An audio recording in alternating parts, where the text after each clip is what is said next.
Marie, tell us about your bedtime routine. I did it pretty much every day this week except for last night because I had to pack and clean my room. Yeah. But I consistently went to bed at around 10, woke up around 8 every day, and Good. I took my vitamins every night. So I had magnesium and fiber, Look at you. and my recovery, which I'm not sure what's in it. My mom tells me to take it. So, Is it the Garden of Life one? what? Is it the Garden of Life recovery? No, it's a little like gel thing, Oh. and I just take it on a spoon. Mmm. I know, delicious. That is delicious. All right. This week, we're going to talk about herbal remedies, especially the kind of the history and how we use them clinically, which is important because what do you guys know about herbal remedies? Anything good?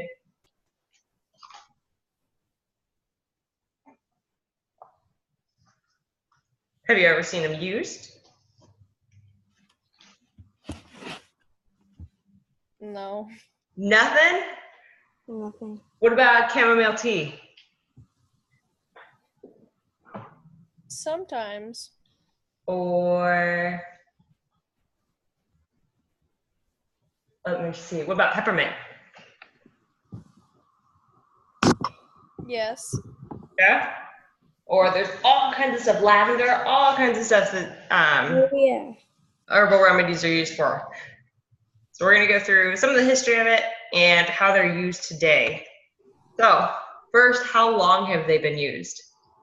The answer is a really, really, really, really, really long time. And just to make sure y'all can see the PowerPoint, right? Yeah. Mm-hmm.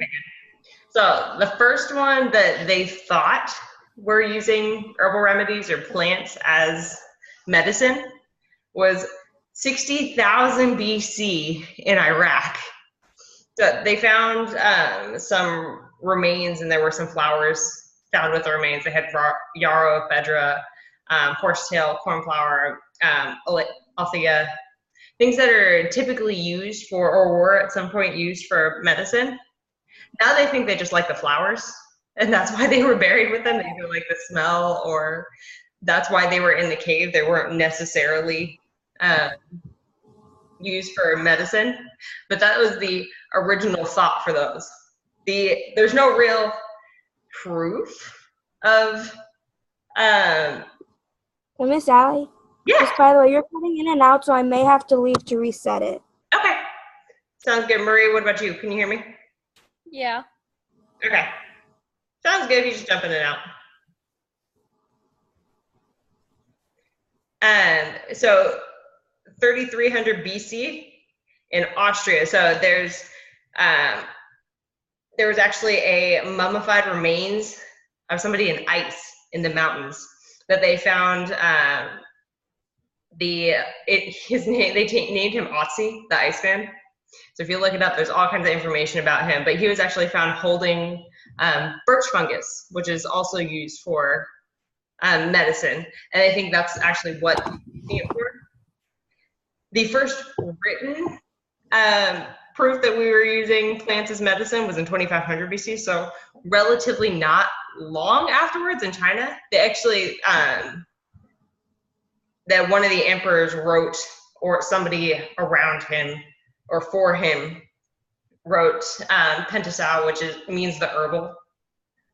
And there's all kinds of medications in there. They use cinnamon, ephedra, ginseng, all kinds of stuff that we use today as either medicine or we still use them as an herbal remedy.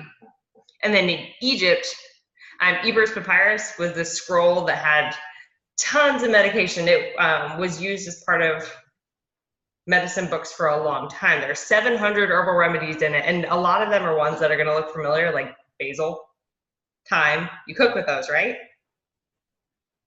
Mm-hmm. Right. And then it gets a little bit more more crazy. Right around the same time, so right around the same time in Egypt and roughly the same time in India, there's the oldest Sanskrit literature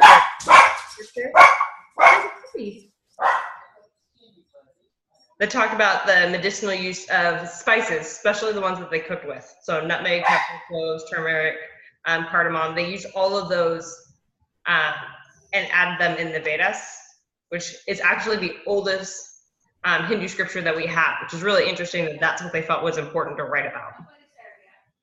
Hippocrates was, anybody know who Hippocrates was? It's not familiar at all?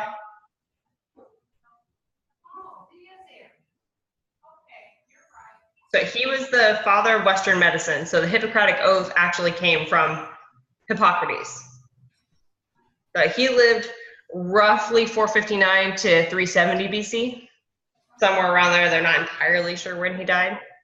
But he used a lot of herbal medicines and noted a lot of herbal medicines in his literature. And we use them a lot today, and we use them a lot for pharmaceutical medicine that we use now because he talked about them then. There was also, Greece was very famous for using a lot of these medications because they tended to write things down, which is really helpful for us because we also got De Materia Medica, which was written while treating the Roman army. And that had tons of herbal remedies in them. That was actually used up until about the 1700s as their medical book. So it was used for a very, very long time. And then Galen was the first one to talk about plants that had similar actions. So if you think about this, you have to think about what they didn't know. They knew that if you ate this or you put this on your skin, it did this thing.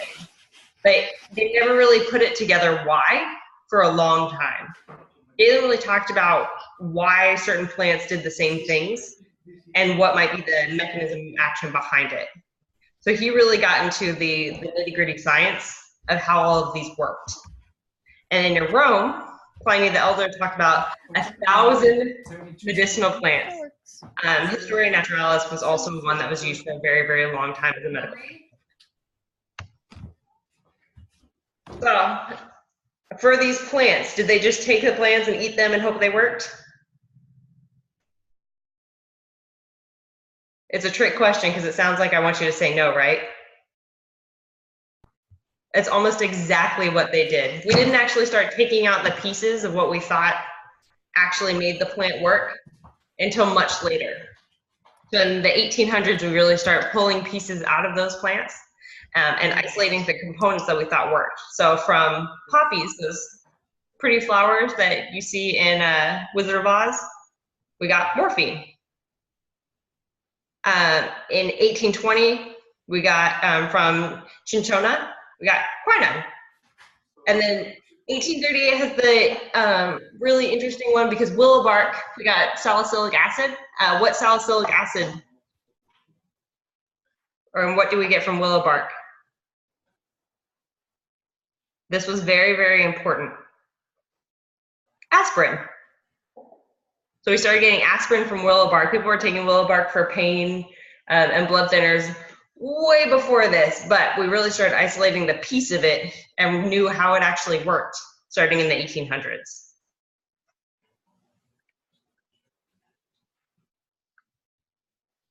So here are a whole bunch of medicines that come from plants. So like we talked about aspirin coming from willow bark, and that one's used for inflammation, and a lot of times people will take it for heart issues now. Malaria medication came from plants. More than half of cancer medications that are out right now came from plants.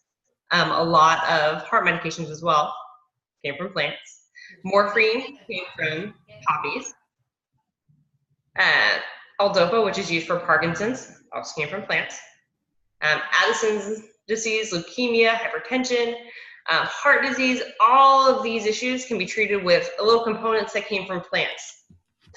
So it took a long process to get from here, where we're just talking about the plants that we use for treating certain things. So even by 200 AD, we're only talking about why they potentially might do it.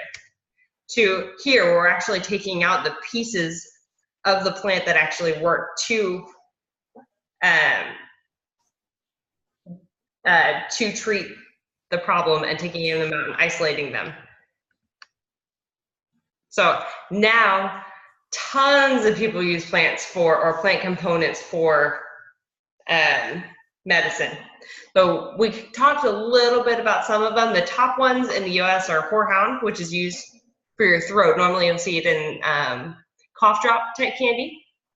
Cranberries, it's used for UTIs, or a lot of urinary tract issues when you're trying to get bacteria out of there. Echinacea. Have you ever taken echinacea tea? Or drank echinacea tea? No. No? Most of the time it's used for colds. They use it during cold season. I take echinacea, but not like the tea. I don't know, like the regular.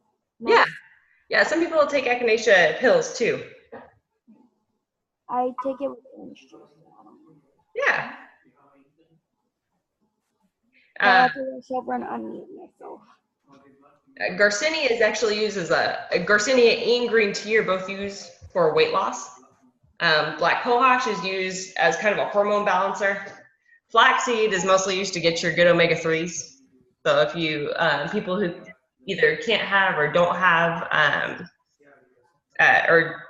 can't take or don't take omega-3s from fish, so vegetarians, vegans, they'll normally take it as a flaxseed if they need to get extra fats in their diet. Ginger is used for your stomach. Valerian helps you sleep. Turmeric is used for inflammation. So there's all kinds of stuff that's still used today, even though they've been used for thousands and thousands of years. And even the medicine that you get from the doctor as a prescription, a lot of those are also coming from plants too. So more than half of heart medication, tons of the cancer medications came from plants. So a lot of the ones that deal with the symptoms as well come from plants, and a lot of them, a lot of research is put into pharmaceutical companies. Do you guys know what a botanist is?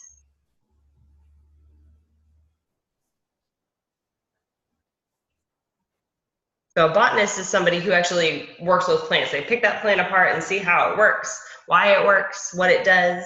And a lot of them actually work for pharmaceutical companies. They'll go into places where there's still medicine men who work with the local people. They'll go talk to them, try to figure out what they use, what they notice that works, and then take it back to the pharmaceutical company for the chemist to research and pull it apart and see exactly why it works.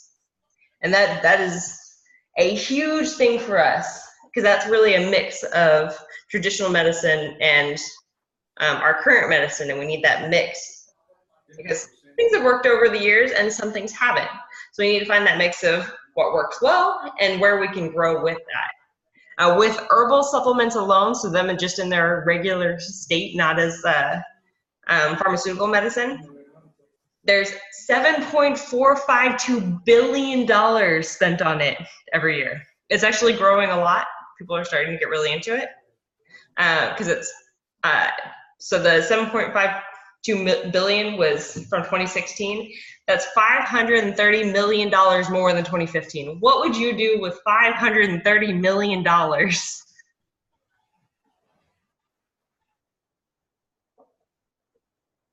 A lot. Yeah, a lot. But so 40.6 million Americans reported using herbal supplements in some way. Either they're using the oils, they use tea, they take some kind of multivitamin that contains herbal supplements. Lots and lots of people use them. So it's a big industry right now. So in theory, it has to be regulated decently well, right? Right?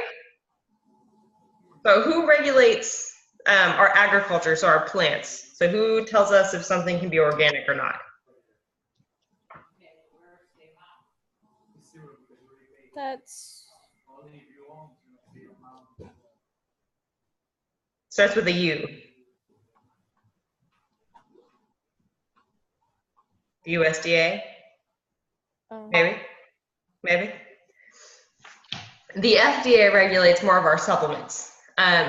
They do regulate them, but things can go on the market without FDA approval or supplements can be put on the market without FDA approval. They do come back if they notice that there's an issue. So if something comes up, let's say some type of peppermint was put on the market, saying that it could be used for stomach problems. And people started really noticing when they started taking it for their stomach problems, they started getting this horrible rash. That's when the FDA will really start looking at it, and they'll intervene if something dangerous is put on the market.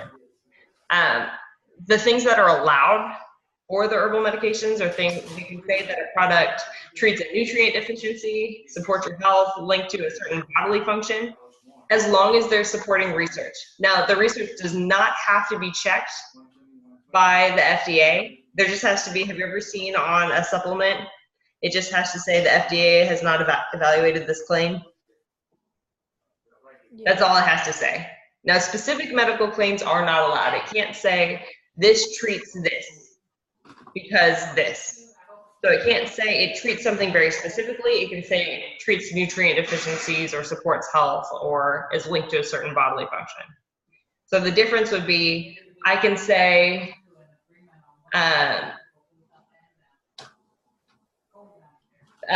peppermint is linked to, or taking peppermint is linked to good digestive health. I cannot say that peppermint will treat GERD.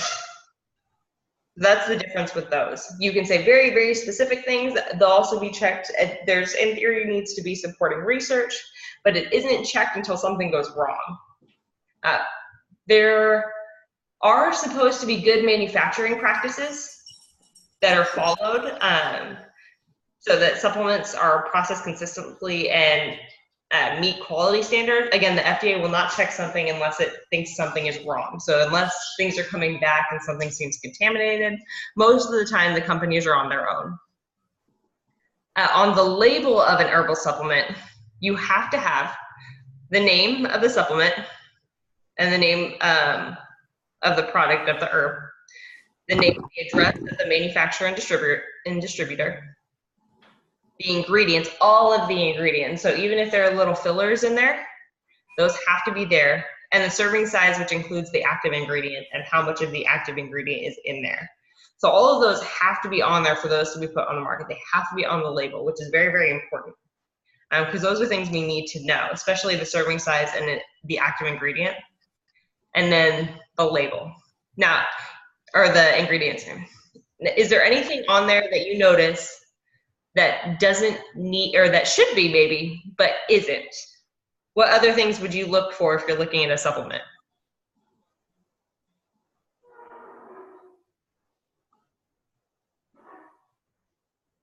So let's think about plants for a second. What things can, or maybe we could talk about where that plant is grown, right? Can that be important? Mm-hmm. And then we might want to know how it's grown. So what products, just because the ingredients are in the supplement doesn't mean it told everything that got put on that plant. And herbal supplements are very concentrated, especially things like oils and tinctures. So since they're very concentrated, do they have a potential of putting a whole bunch of yuckies in your body? If there's a whole bunch of yuckies on that plant?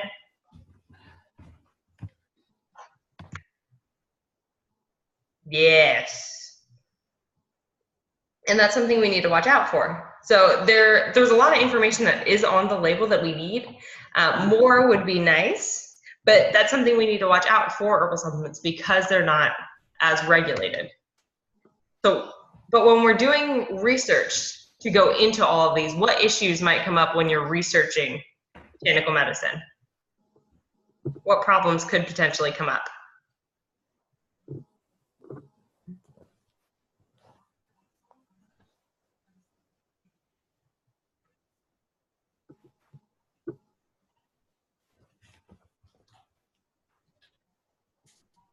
So just to give you an example, let's see, so with the willow bark, taking out the salicylic acid or the aspirin from the willow bark, what if it's not as easy as this one component does this one thing to the body? What if it's the entire plant? Is that going to be easy to research?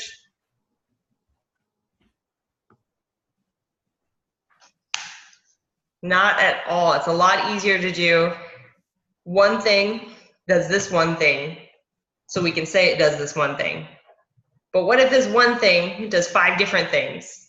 But this one thing only does 5 different things because it's combined with this other one thing that's also in the plant. That starts to get really confusing, right? Right? Right.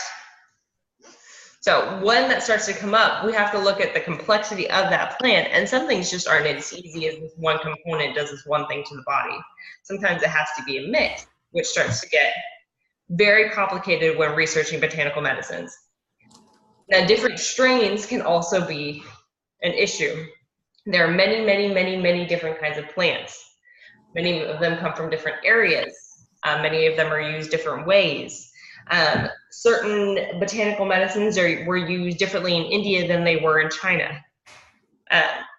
So trying to go through and sort through all of that traditional medicine and trying to figure out what works and what doesn't can make for some very confusing research. Now, with that, you can also pull some plants from one area, some plants from another, and try to do the same research on them.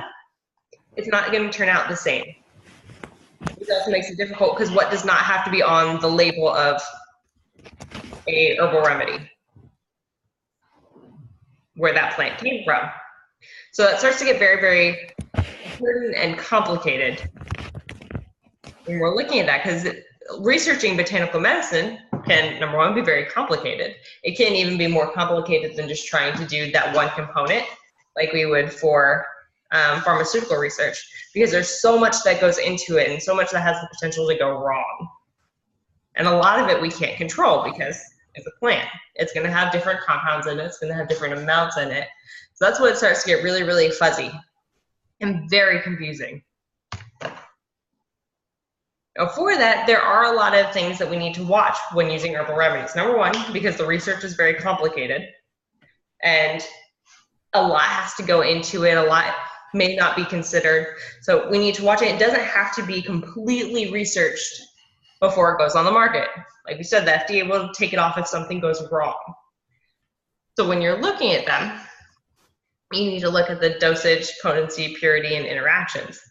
That's partly also because you're looking at not only an unregulated area, but you're looking at plants. So plants can have a lot of variables.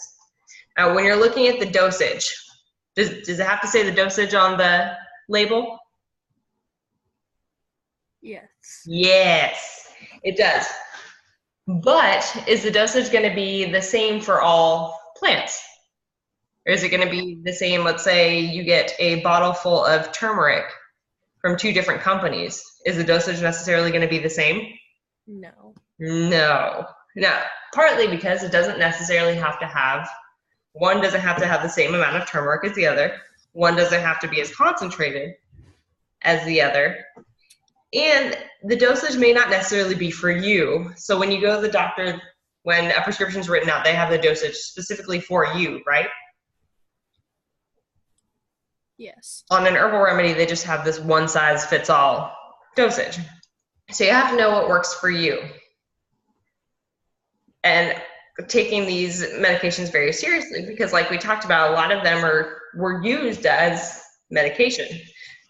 Would you just take, let's say you didn't know the dosage for an antibiotic you got for strep throat, would you just take a big old spoonful of it and hope for the best? No. No. But a lot of people will do that for herbal remedies because it's a plant. It's got to be safe, right? Wrong.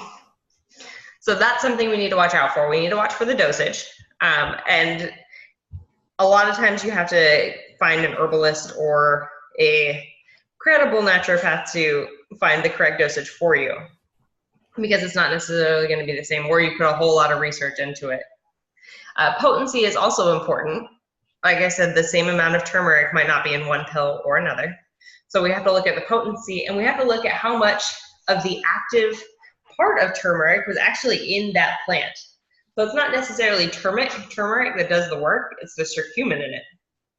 So if there's next to no curcumin in one of the pills, it's not going to do it's not going to have the anti-inflammatory effects that the other one would. So you could take one pill that's pretty much like taking a sugar pill, and the other one works really, really well. So you have to look at the potency for it too. Purity is also important, like we talked about for the plant. So if something, let's say I decided that I want to start a lavender farm, and somehow all kinds of pesticides from the next farm over get dumped on my lavender farm. But is it still okay for me to go ahead and use it for, let's say, an oil? Is that okay for me to go ahead and concentrate it for an oil and sell it? Legally, not more morally. Yeah, that happens all the time. So yes, legally, unless something goes wrong, they can still go ahead and sell it. Now and let's talk about lavender oil. Lavender oil is very, very concentrated. Does that mean it can do a whole lot of cool stuff? Like help you sleep, help anxiety? Yeah. But if there's a whole bunch of something yucky that got poured onto that lavender before it was concentrated, is that going to get concentrated too? Yeah. So that's something we have to look for too. The companies are intended to take good practices, make sure they're doing all the right things along with the purity and the potency of their product. Doesn't mean they all do. So you really have to look for credible companies who are very open about their practices, where they get things, how they're growing the plants, what part of the area, what they do if something goes wrong. That way you can't completely ensure that you're getting a good product, but you can have a pretty good idea based on how open that company is. A lot of times you'll see it on the website for the company. That's why what has to be on the back? Name and address of the manufacturer or distributor. Very important, because that way you can look it up and see where you're getting it from. And then interactions is another also very important one, and I kind of lump that together because there are certain things that kids under 2 shouldn't take. There are certain things that pregnant women cannot take. And I'm lumping that in with, there are some medications that you cannot combine with certain herbal remedies. Some of them are going to make them work way, way more than they should. Some of them are going to make it so they don't work well. There are even some foods that have interactions with medications and herbal remedies. Grapefruit is another one that has tons of interactions. That would actually be one for your homework that you are welcome to look up. All of the interactions that grapefruit has with medications. So I won't give you too many of them just in case somebody wants to take it, but if nobody talks about it in our class next week, we'll go ahead and talk about the interactions for grapefruit. Because grapefruit seems like a decently not dangerous food, right? Right? Right. The answer is right. Seth over here, I get him to say it very loudly. Right. But it can cause a lot of issues if you combine it with certain medications. So even though something seems relatively safe, it doesn't mean it always is. Now, there can also be a lot of adverse reactions that are maybe more subtle, or they don't happen as often, or they could be delayed. Those are ones you also have to watch for. To give you another example of one that you wouldn't necessarily think about, if you have a kid under 2, they're really not supposed to breathe in eucalyptus. So you know that feeling when you breathe in eucalyptus? Vicks Vapor Rub is made with eucalyptus and peppermint. So if it gets put on your chest or on your feet, it helps you breathe, right? Because that cold, right? Mm-hmm. In a kid under 2, it can actually force them to breathe more shallow, which can make it so they don't get enough oxygen. So people won't necessarily think about that because eucalyptus is, Vicks VapoRub is generally considered safe, but it really shouldn't be used for kids under 2 because it can make for more shallow breathing. It can make it so that they stop breathing at night. So easy things to think about, but there are tons of them. So a lot of precautions that you need to take when using herbal remedies. You got to think about it just as you would with medication. You need to take them just as seriously as you would any other medication. Now, the interesting stuff. What common ailments are used that are treated with herbs? So anxiety, kava kava, or sometimes we'll just say kava, is treated with anxiety. St. John's wort is actually one of the ones that has an interaction with SSRIs or depression medication because it's used to treat depression. If you take them both together, it can go way overboard. Butterbur, if you take it consistently, is used for allergies. Echinacea also has to be taken consistently to benefit your immune system, keep you from getting colds as often. Ginger is used for nausea and vomiting, like ginger ale. There's very few ginger ales on the market that still have enough ginger in it to do a whole lot of good. But ginger ale actually used to be pretty much ginger tea with bubbles in it. It was extremely unpleasant tasting, but it really helps with nausea and vomiting. That's why people traditionally take ginger ale for a stomachache now. Thyme. Anybody used Listerine before? Yeah. Yeah, maybe once or twice. It was actually originally made with thyme. The original Listerine. Actually, I think it may still have it in there. Just not as much. It helps decrease the bacteria in the mouth. So Listerine originally was basically a thyme tincture. Arnica is also used for bruising. All kinds of good stuff. So I actually have my big book of herbal remedies. So give me an issue, and we're going to look up the remedy that it comes up with. So the book that I have, if you ever want pages of it, I can always send it to you. It has the traditional uses, the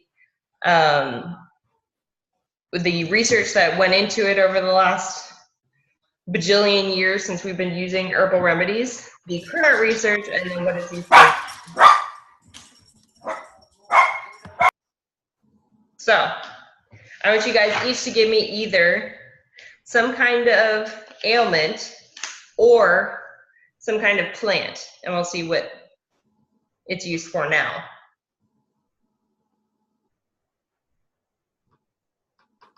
Marie, you can go first. Basil. Basil? Ooh, that's a good one. Okay, so just on trying to say it, and I realized I was muted. As a kind of a side note, there are 2 different kinds of basil. There's holy basil, which is actually used medicinally, and then there's the basil that you use for your food.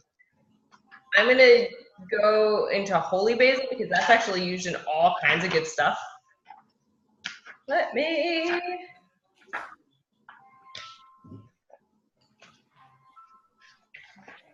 holy basil is actually really interesting. All right.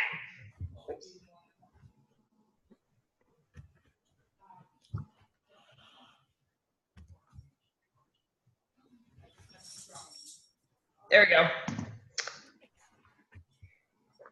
Holy basil, let's see where it came from, what's used for now. So, where do you think basil came from? The ground. Yes. If you had to pick a country, give me a country. Italy. You are way off, like not even close. India. Holy basil is from India. Traditionally, it actually wasn't used for plant medicine at all. They used the stems and the roots as beads, as prayer beads. Now, it is used for all kinds of diseases. Most of the time, it's used for insect repellent. There you go, holy basil. Nadia, either a plant or an issue.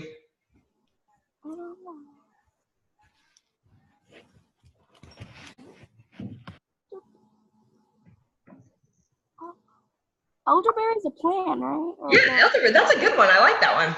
Yeah, my mom makes me take echinacea, elderberry, and Zyrtec every morning for allergies. Yeah. Let's see. Elderberry.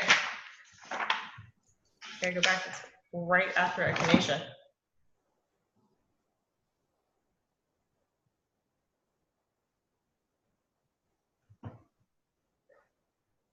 All right.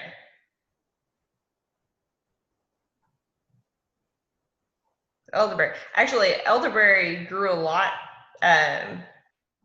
around in Virginia where I grew up. And they used to have it on the plants all the time. It stains everything. It does. It is terrible. But so you can't actually eat the berries raw. You have to eat them. They have to be cooked. So if you eat the berries raw, they're almost like warheads. Historically, the flowers and leaves are used for pain relief, swelling, inflammation, and to induce sweating.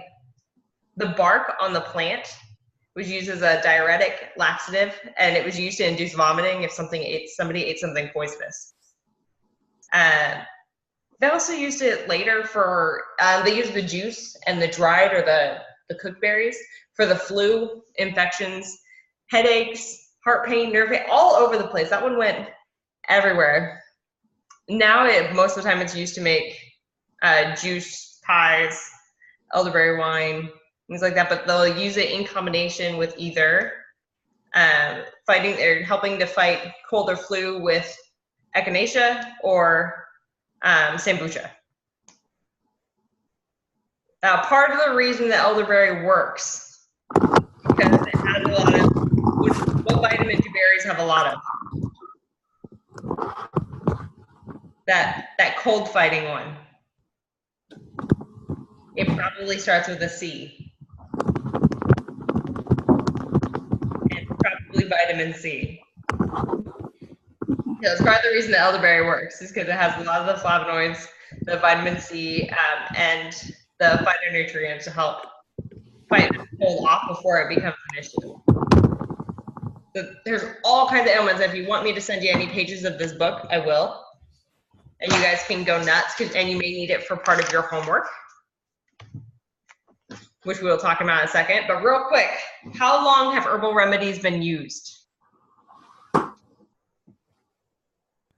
Since the 1800s?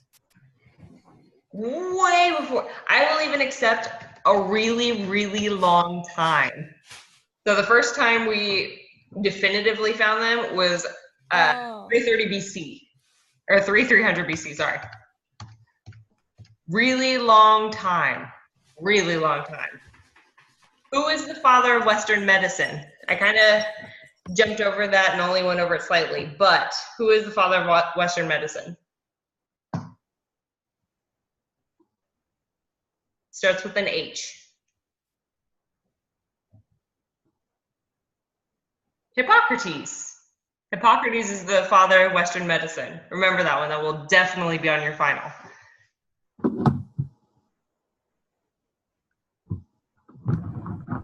What was the first pharmaceutical medicine, and I'll change the wording on that for the test, that came from plants?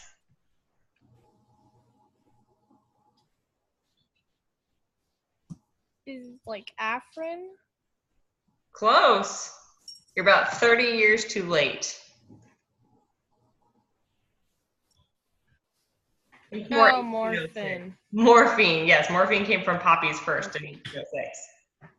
And who regulates herbal remedies? So on the market, who regulates them?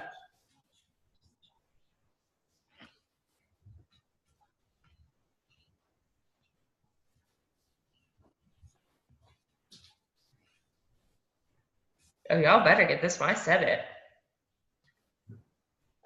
It's not the USDA, it's the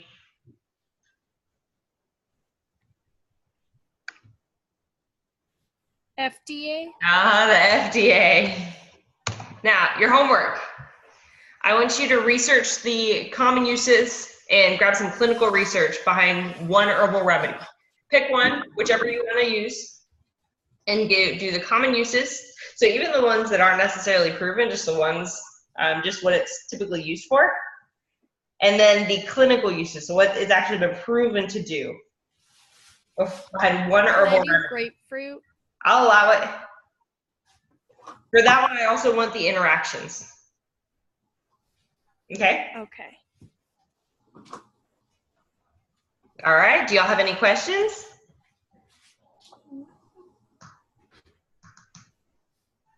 No? Well, good. Y'all are free. Thank you guys so much. And I will see you next week. Go ahead and email me your homework whenever you get it up. All right? Okay. Have a great week. Thank you. Bye. Thank you. Bye. Bye.